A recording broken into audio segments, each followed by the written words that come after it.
10 నెలల కాలం తీసుకున్న ప్రతి నిర్ణయం సోషల్ జస్టిస్ను దృష్టిలో పెట్టుకొని నిర్ణయాలు తీసుకోవడం జరిగింది. అది రెండవ కారణం. మూడవ కారణం మా పార్టీ అధ్యక్షులు శ్రీ జగన్మోహన్ రెడ్డి గారు ఈ 5 సంవత్సరాలు చూపించినటువంటి అభివృద్ధి అంటే చాలామంది ప్రశ్నిస్తూ ఉన్నారు. అభివృద్ధిలో వెనుకబడి ఉండామని చాలామంది విమర్శిస్తున్నారు. ఎవరైతే విమర్శిస్తున్నారో నేను వాళ్ళని ఒకటే ప్రశ్నిస్తా ఉన్నాను.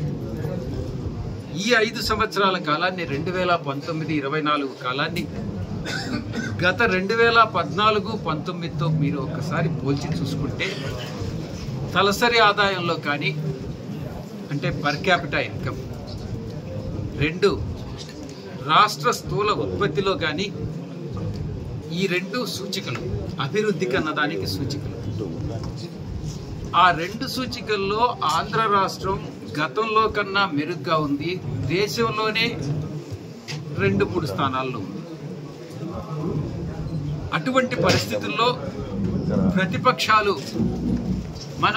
మనం డెవలప్మెంట్లో వెనుకబడి ఉన్నాము అన్నటువంటిది ప్రశ్నించడం అర్ధరహితం అన్నటువంటిది నా ఉద్దేశం.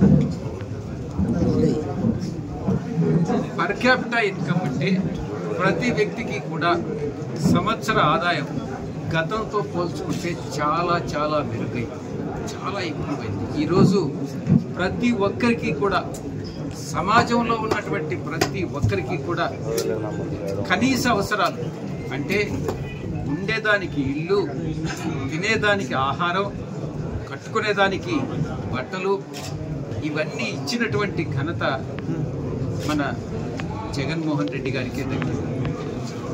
కాబట్టి వైఎస్ఆర్ కాంగ్రెస్ పార్టీని మళ్ళీ తిరిగి 2024 సార్వత్రిక ఎన్నికల్లో ఎన్నుకుంటే గతంలో మనం 2019 నుంచి 24 వరకు అందించినటువంటి పరిపాలన కన్నా ఇంకా మెరుగైన పరిపాలన, మరింత అనుభవంతో ప్రజలకు సేవ చేసుకునేటటువంటి భాగ్యం కలుగుతుంది.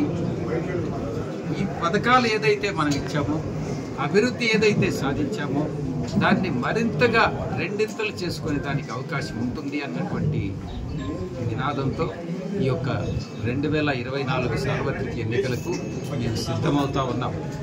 సిద్ధం మహాసభలకు వస్తే సిద్ధం అంటే ఏంటి అంటే అన్ని విషయాల్లో, అది అభ్యర్థుల ఎంపిక విషయంలో కానీ, మేనిఫెస్టో విషయంలో కానీ, పొలిటికల్ క్యాంపెయిన్లో కానీ, పోలింగ్ బూత్ కమిటీస్లో కానీ, సీఎం అభ్యర్థిగా సీఎం ఫేస్ అని అంటే జగన్మోహన్ రెడ్డి గారి ఫేస్తో ఈ ఎన్నికలకు మేము సిద్ధమయ్యాం. 3 మహాసభలు నిర్వహించుకున్నాం. 4వ మహాసభ మార్చి 10వ తారీఖున జరగబోతా ఉంది. ఒక మహాసభ కన్నా రెండవ మహాసభ కన్నా 3వ మహాసభ, ఈ రకంగా స్పందన అన్నటువంటిది, మేనిఫెస్టో స్పందన అన్నటువంటిది వస్తుంది. దీన్ని బట్టి ప్రజల్లో వైఎస్ఆర్ కాంగ్రెస్ పార్టీ పట్ల ప్రేమ, అభిమానం అన్నటువంటిది గతంలో కన్నా ఇంకా ఎక్కువైంది అన్నటువంటి విషయం తెలుస్తా ఉంది. అందుకే మా ముఖ్యమంత్రి గారు ఇచ్చినటువంటి పరిపాలన చూపించి 2024లో సార్వత్రిక ఎన్నికల్లో ఒక లక్ష్యం పెట్టుకున్నాం.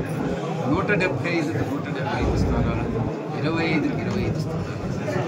సిద్ధం మహాసభలు కానీ చూస్తే తప్పకుండా మా లక్ష్యం అన్నటువంటిది నెరవేర్చుకోగలుగుతాం అన్నటువంటి విషయం చాలా స్పష్టంగా తెలుస్తాం.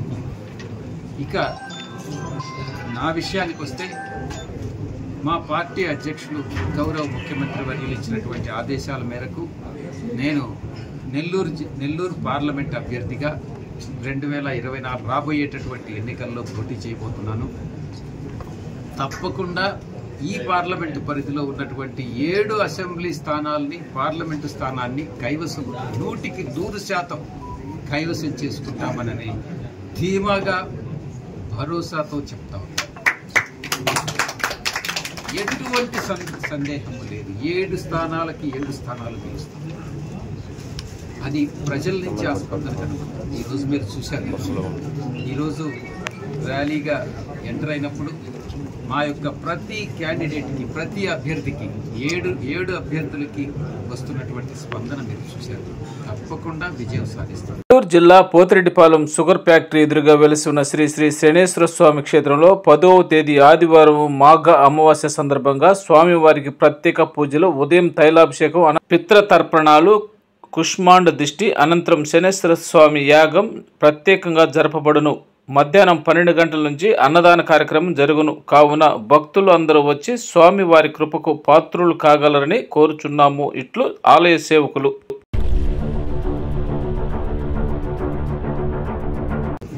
ఈ యొక్క నెల్లూరు జిల్లాలో ఈ గడ్డ పైన పుట్టి, ఇక్కడే నేను పెరిగి, ఇక్కడే విద్యాభ్యాసం చేసుకుని, ఇక్కడి నుంచి ఈ యొక్క పుట్టినటువంటి గడ్డకి సేవ చేసే భాగ్యం కలిగించినటువంటి మా గౌరవ ముఖ్యమంత్రి వర్యులకు నేను ధన్యవాదాలు తెలియజేసుకుంటున్నాను.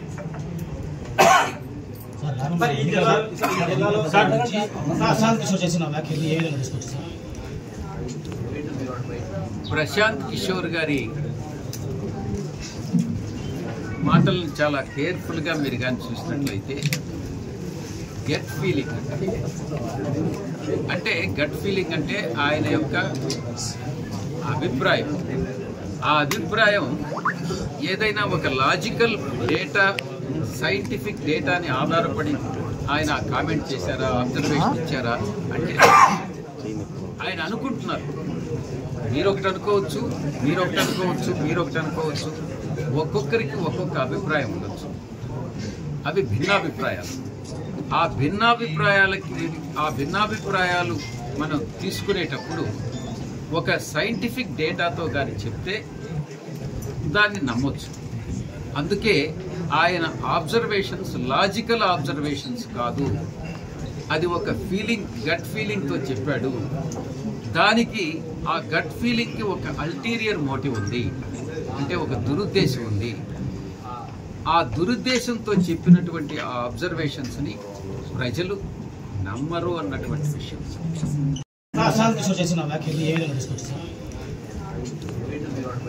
ప్రశాంత్ కిషోర్ గారి మాటలను చాలా కేర్ఫుల్గా మీరు కానీ చూసినట్లయితే, గట్ ఫీలింగ్ అంటే ఆయన యొక్క అభిప్రాయం. ఆ అభిప్రాయం ఏదైనా ఒక లాజికల్ డేటా, సైంటిఫిక్ డేటాని ఆధారపడి ఆయన కామెంట్ చేశారా, అబ్జర్వేషన్ ఇచ్చారా అంటే ఆయన అనుకుంటున్నారు. మీరొకటి అనుకోవచ్చు. ఒక్కొక్కరికి ఒక్కొక్క అభిప్రాయం ఉండొచ్చు. అవి భిన్నాభిప్రాయాలు. ఆ భిన్నాభిప్రాయాలు మనం తీసుకునేటప్పుడు ఒక సైంటిఫిక్ డేటాతో కానీ చెప్తే దాన్ని నమ్మొచ్చు. అందుకే ఆయన ఆబ్జర్వేషన్స్ లాజికల్ ఆబ్జర్వేషన్స్ కాదు, అది ఒక ఫీలింగ్, గట్ ఫీలింగ్తో చెప్పాడు. దానికి ఆ గట్ ఫీలింగ్కి ఒక అల్టీరియర్ మోటివ్ ఉంది, అంటే ఒక దురుద్దేశం ఉంది. ఆ దురుద్దేశంతో చెప్పినటువంటి ఆ అబ్జర్వేషన్స్ని ప్రజలు నమ్మరు అన్నటువంటి విషయం. సార్ మీరు వేమిరెడ్డి ప్రభాకర్ రెడ్డి ఇద్దరు మంచి మిత్రులు అయితే, ఇద్దరు ప్రత్యక్ష రాజకీయాలు రాలేదు. 2024లో ఇద్దరు పోటీ చేస్తున్నారు. ఎలా చూడవచ్చు ఈ 2024 ఎన్నికలు? వేమిరెడ్డి ప్రభాకర్ రెడ్డి అన్న నాకు మంచి మిత్రుడు, భవిష్యత్తులో కూడా మంచి మిత్రుడుగానే ఉంటాడు. రాజకీయాలు వేరే, స్నేహం వేరే. రాజకీయంకి వచ్చినప్పుడు ఆయన వేరే పార్టీ నుంచి పోటీ చేస్తున్నారు, నేను వైఎస్ఆర్ కాంగ్రెస్ పార్టీ నుంచి పోటీ చేస్తున్నాను. రాజకీయాలకి స్నేహానికి సంబంధం. సార్ వై నాట్ 175 అంటున్నారు ప్రత్యేక సీఎం కాడి నుంచి మీరు అందరూ, అంటే ఎలా సాధ్యం? మీకు శ్రీరామ్ రక్ష ఏమిటి? మీ ఎలా సాధ్యపడుతుంది అనే దానికి సిద్ధంగా ఉన్నాననే దానికి మేము ఇప్పుడే చెప్పాను. మీకు డీటెయిల్డ్ ఎక్స్ప్లెనేషన్ ఇచ్చాను. 175కు 175 లక్ష్యం అన్నటువంటిది సాధ్యపడుతుంది అన్నటువంటి ధీమా, భరోసా మాకుంది. దాంతోనే ఈ ఎన్నికలకు ముందుకెళ్తున్నాం. 175 మాత్రమే కాదు, 25కి 25 కూడా. సార్ మీరు ఇప్పుడు దాకా రాజ్యసభ సభ్యులుగా ఉన్నారు, ప్రత్యక్ష రాజకీయ ఎన్నికల్లో మీరు పోటీ చేయబోతున్నారు. ఈ అనేక ప్రణాళిక ఎలా ఉండబోతుంది? మీరు ప్రత్యక్ష రాజకీయాల్లో ఎన్నికల్లో పోటీ చేయబోతున్నారు ఎంపీగా సార్.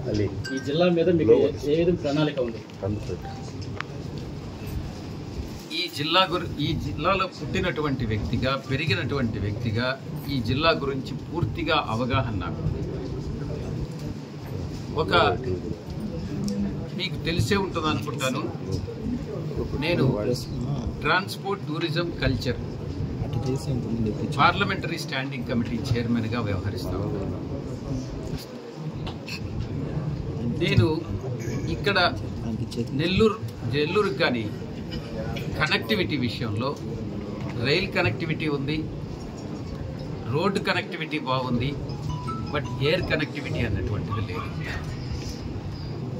ఫస్ట్ ప్రయారిటీ ఇక్కడ నెల్లూరు జిల్లాలో మంచి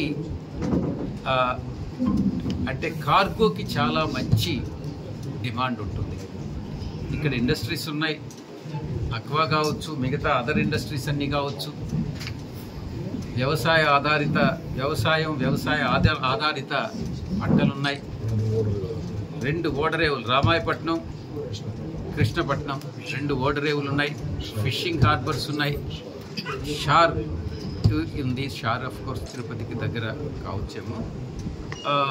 ఇక్కడ ఎయిర్ కనెక్టివిటీ అన్నటువంటిది ఇక్కడ ఒక జిల్లాని మాత్రమే కాదు, నేను ఇప్పుడు చెప్పినటువంటి తలసరి ఆదాయం పెరుగుతుంది, రాష్ట్ర స్థూల ఉత్పత్తికి కూడా దోహదపడుతుంది.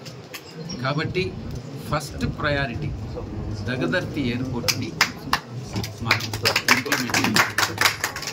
దానికోసం ఒక చైర్మన్గా తప్పకుండా అది సాధిస్తామన్నటువంటి విషయాన్ని మొట్టమొదటిసారిగా తెలియజేసుకుంటున్నాను. ఇంకా చాలా అభివృద్ధి ప్రణాళిక అన్నటువంటిది నా యొక్క మైండ్లో ఉంది.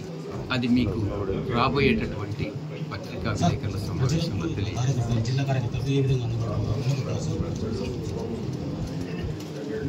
నాకు ఏ వ్యాపారం లేదు, రాజకీయమే ఒక జీవితం. 24 గంటలు రాజకీయమే. పార్టీకి నేషనల్ జనరల్ సెక్రటరీగా ఉన్నాను. ఏ వ్యాపారం లేదు కాబట్టి నేను ఇక్కడ అందుబాటులో ఉంటాను, లేదంటే ఇక్కడ లేకుంటే కేంద్ర కార్యాలయం.